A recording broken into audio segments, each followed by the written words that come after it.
শিল ধুয়ে মুছে দাঁড় করিয়ে জাগাবে।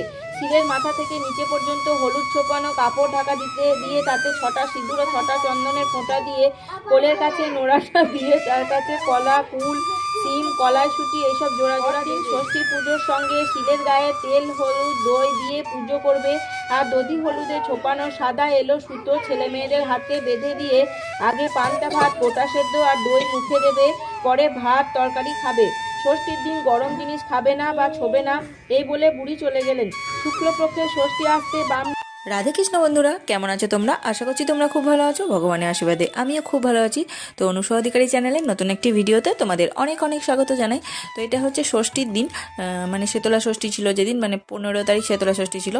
তো ওই দিনকার ভিডিও এটা। তো শীতলা ষষ্ঠীর ভিডিও, বড় ভিডিওটা আমি পুজো করারটা আলাদা করে দেবো। তো এটা হচ্ছে ব্রত কথাটা, মেয়েদের ব্রত কথা, শীতলা ষষ্ঠীর ব্রত কথাটা আমি পড়ে এখানে শেয়ার করেছি। তো